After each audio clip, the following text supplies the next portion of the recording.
Hello दोस्तों, स्वागत है आपका अपने यूट्यूब चैनल गोयल मैट्रिक्स पर। चैनल पर पहली बार आए हैं, सब्सक्राइब कर लीजिएगा, साथ ही बेल आइकन को प्रेस जरूर करिएगा जिससे नोटिफिकेशन आपके पास समय से पहुंच जाए। तो आज की जो वीडियो है इसमें बात करने वाले हैं एलडी ग्रेड मैथ्स को लेकर, यानी कि लास्ट टाइम पर आप ग्रेजुएशन के किन किन टॉपिक को रिविजन करके जा सकते हैं, क्या क्या चीजें आपको डायरेक्ट करनी है, किन बातों का आपको ध्यान रखना है, इसके बारे में डिटेल में बात करेंगे। वीडियो का अंत तक जरूर देखिएगा, अच्छी लगती है तो प्लीज ज्यादा से ज्यादा लाइक कमेंट शेयर जरूर कर दीजिएगा। तो देखिए, सबसे पहले तो ग्रेजुएशन के कुछ ऐसे टॉपिक हैं जो मैंने आपके सामने लिखे हैं और जो कि आपके लिए बहुत ज्यादा इंपॉर्टेंट है, और ये मैंने इंग्लिश में लिखे हैं, हिंदी में आप इसको देख लीजिएगा। तो एक आपका इसे group theory, real analysis, vector analysis, complex analysis. यदि आप सिर्फ इतना सोचते हैं कि 11th-12th का अच्छे से करके जाएं और आप एग्जाम को क्वालिफाइंग कर जाएं, तो यहाँ पर थोड़ा सा मुश्किल रहता है, और अगर आप ग्रेजुएशन का पढ़ के जाएंगे तो बहुत आसानी से आप इसको क्वालिफाइंग कर सकते हैं। ग्रेजुएशन का सिलेबस देखने में आपको हार्ड लगता है, लेकिन जो यहाँ से क्वेश्चंस आपसे पूछे जाते हैं वो आपसे डायरेक्ट रिजल्ट बेस्ड क्वेश्चन ही ज्यादातर पूछे जाते हैं, या फिर ऐसे क्वेश्चन जिनकी कैलकुलेशन थोड़ी होती है, जिनका आंसर आपको कुछ ही टाइम में यानी कि कुछ ही सेकंड में आपको इसका आंसर देखने के लिए मिल जाता है। इसीलिए ग्रेजुएशन का आप जरूर पढ़ें, ये आपके लिए इंपोर्टेंट भी होता है और ये आसान भी होता है यदि आप इसको ठीक से पढ़े तो। बाकी अभी तो आपके पास इतना टाइम नहीं है और लास्ट टाइम पे आपको नया कुछ ज्यादा करना भी नहीं है, तो आपको इन बातों का ध्यान रखना है। जैसे कॉम्प्लेक्स एनालिसिस हो गया, कॉम्प्लेक्स एनालिसिस से आपसे जैसे क्वेश्चंस हैं, सीआर इक्वेशन होती है, डायरेक्ट इसमें पूछा जाता है कौन सा फंक्शन एनालिटिक है या नहीं है। ठीक है, यहाँ से आपको डायरेक्ट एक क्वेश्चन ऐसा जरूर देखने के लिए मिलेगा जो कि एनालिटिक से रिलेटेड होगा, तो आपको यहाँ पर सीआर इक्वेशन लगकर या फिर और भी चीजें करके यहाँ पर आपको निकालना नहीं है कि कौन सा आपका एनालिटिक है या नहीं है, आपको डायरेक्टली याद रखना होगा। ठीक है, ये आप डायरेक्ट पढ़िए कि कौन से फंक्शन एनालिटिक होते हैं, कौन से नहीं होते हैं, तो कुछ ही इनमें डिफरेंस होता है, अच्छे से आपको समझ आ जाएंगे और आप इनको ध्यान में रख सकते हैं। सॉल्व करने की जरूरत नहीं पड़ेगी, डायरेक्टली आप उनको टिक कर सकते हैं। ठीक है, तो माइंड में आपको रखना पड़ेगा कि कौन से फंक्शन एनालिटिक होते हैं या नहीं होते हैं। इतना टाइम नहीं होता कि आप उनको सॉल्व करके देखें। बाकी एक हार्मोनिक फंक्शन होता है, उससे भी आपसे क्वेश्चंस इसके अंदर पूछे आ सकते हैं। ठीक है, एक तो एनालिटिक हो गया। ठीक है, एनालिटिक से भी आपके क्वेश्चंस पूछे जाते हैं, तो कॉम्प्लेक्स एनालिसिस में एनालिटिक से डायरेक्ट क्वेश्चन देखने के लिए मिलेगा, इनमें से कौन सा एनालिटिक है या नहीं है।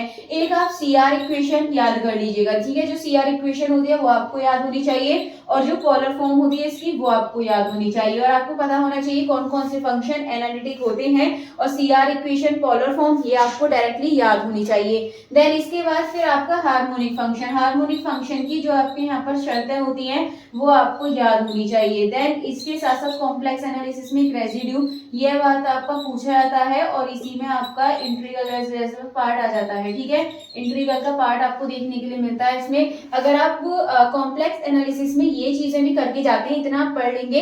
और एक चीज और है, आपके 11th-12th में क्वेश्चन चेंज हो सकता है, कहीं से भी दे सकते हैं, लेकिन जो आपका ग्रेजुएशन वाला पोर्शन होता है उसमें आपको क्वेश्चन सेम देखने के लिए मिलता है, उसमें कोई चेंजेस नहीं होते हैं। इसीलिए जितने भी प्रीवियस ईयर क्वेश्चंस हैं ग्रेजुएशन लेवल के पूछे गए हैं, आप उनको सिर्फ पढ़ जाइए, देख लीजिएगा एक बार, और आपको डायरेक्टली यहाँ तक कि ऑप्शंस भी चेंज नहीं होते हैं, ऑप्शन भी आपको बिल्कुल सेम ऐसे ही देखने के लिए मिल जाएंगे जो कि आपके पहले पूछे गए हैं। तो आपके लिए जरूरी है आप ग्रेजुएशन वाले पार्ट को एक बार रिवाइज जरूर करिएगा।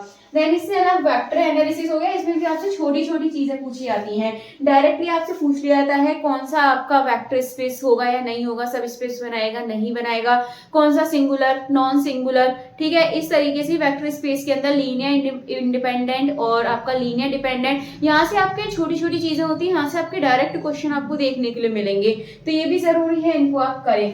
रियल एनालिसिस हो गया, इसमें वैसे तो आपने सिलेबस में देखा होगा, जैसे आपका सीजीटी और डीजीटी, ठीक है, डाइवर्जेंट और कन्वर्जेंट इसमें पढ़ते हैं, जितने भी इसके टेस्ट होते हैं वो सब कर लीजिएगा, सीक्वेंस आप करेंगे ही इसमें। देन इसके साथ साथ जो डायरेक्ट, ठीक है, डायरेक्ट रिजल्ट बेस्ड क्वेश्चन होते हैं, कुछ ना कुछ तो आपको देखने के लिए मिलता है, क्योंकि ऐसे नहीं है कि इसमें सारे क्वेश्चंस आपको कैलकुलेटिव देखने के लिए मिले। तो रियल एनालिसिस के अंदर आपको डायरेक्ट रिजल्ट बेस्ड क्वेश्चन देखने के लिए मिल सकते हैं, और सेम आपको कॉम्प्लेक्स एनालिसिस में से भी 1 से 2 क्वेश्चन डायरेक्ट रिजल्ट बेस्ड जैसे आपको देखने के लिए मिल सकते हैं। तो ये आपके आपके ग्रेजुएशन की जो पोर्शन है आप इनको अच्छे से करिएगा, डायरेक्ट आपसे यहाँ पे पूछ सकता है। एंड इसके बाद ग्रुप थ्योरी है। ग्रुप थ्योरी में जैसे आपका सब ग्रुप हो गए, ठीक है, ग्रुप की प्रॉपर्टी वगैरह तो आप 12th में पढ़ लेते हैं। इसके साथ साथ सब ग्रुप हो गया, वेलिएंट ग्रुप हो गया, साइक्लिक ग्रुप हो गया, इनको आप अच्छे से देख लीजिए। जितने भी PYQs हैं उनको आप कर लीजिएगा लास्ट टाइम पर, ठीक है, उनको आप एक बार रिवाइज कर लीजिएगा। देन इसके साथ साथ हम रियल एनालिसिस में और चीजें अगर देखें यहाँ पर तो आप इनको भी जरूर पढ़ते जाइएगा। कौन सा बाउंडेड होता है, अनबाउंडेड कौन सा होता है, काउंटेबल, अनकाउंटेबल, ठीक है, क्लोज्ड, ओपन, ये सारे इनके बारे में आप पढ़ेंगे। रियल एनालिसिस के बारे में, मोनोटोनिक के बारे में भी है, मोनोटोनिक के बारे में भी आप पढ़ लीजिएगा। यहाँ से भी आपके क्वेश्चंस आने के चांसेस रहते हैं। तो ज्यादा है आपके सामने कि लास्ट टाइम पर आप इनका रिवीजन जरूर करें। अभी आपके पास 2 दिन बचे हुए हैं, आप देखेंगे 2 दिन आपके पास बचे हुए हैं। इसके अंदर आप 1 दिन पूरा ग्रेजुएशन वाले पार्ट को यहाँ पर रिवीजन करने में दे सकते हैं। बाकी जितना भी आपने पढ़ा है, जैसा भी पढ़ा है, आप उसका रिवीजन करते रहिएगा। मॉक टेस्ट जरूर लगाइएगा, इससे आपकी स्पीड अच्छी हो जाएगी। बाकी आपको बस अपनी एक्यूरेसी पे ध्यान रखना है कि आपको जितना आ रहा है उतना सही करें और ज्यादा करने की कोशिश ना करें। जितना भी कर रहे हैं बस उसमें एक्यूरेसी आनी चाहिए, यानी कि उसमें आपका कम से कम 90% जितने क्वेश्चन आप करें 90% आपकी सही होनी चाहिए। क्योंकि ऐसा है, आप 150 क्वेश्चन में से 150 क्वेश्चन तो कर नहीं सकते, लगभग आप 100-110 के आसपास क्वेश्चन कर पाएंगे। जीके के मिलाकर बोल रही हूँ मैं इसमें, और मैथ्स के आपके, ठीक है, इतने आप लगभग कर पाएंगे। तो यहाँ पर आपको समय के साथ साथ अपनी एक्यूरेसी पर और अपनी स्पीड पर ध्यान देना है। तो ये कुछ बातें हैं, इनके बारे में आप जरूर याद रखें। और यहाँ से क्वेश्चन देखिए डायरेक्ट जरूर देखने को मिलेंगे। एनालिटिक का क्वेश्चन हो गया, डायरेक्ट देखने को मिलेगा। रियल एनालिसिस में डायरेक्ट क्वेश्चन देखने को मिलेंगे। और जो आपके सभी टेस्ट होते हैं, CGT, TGT, जो सभी टेस्ट हैं, इनको आप डायरेक्ट याद कर लीजिए कौन कौन सा टेस्ट होता है, किसका क्या फॉर्मूला होता है। डायरेक्ट आपको टेस्ट भी देखने के लिए मिल जाएंगे। तो ये चीजें आपके लिए इंपॉर्टेंट है, इनको आप जरूर करिएगा। तो ज्यादा कुछ नहीं है, अगर आप करना चाहें तो 1-2 दिन में इसका रिवीजन कर सकते हैं। और PYQs कर लीजिएगा इन सभी के लिए। जो ग्रेजुएशन का जो सिलेबस होता है वो आपका कभी भी चेंज नहीं होता है, क्वेश्चंस आपको सेम ऐसे ही देखने के लिए मिल जाते हैं। तो चलिए फिलहाल आज की वीडियो में इतना काफी है। मिलेंगे हमारी नेक्स्ट वीडियो में आगे की इन्फॉर्मेशन के साथ। यदि आपको कोई कैसा भी डाउट है तो आप कमेंट बॉक्स में बोल सकते हैं।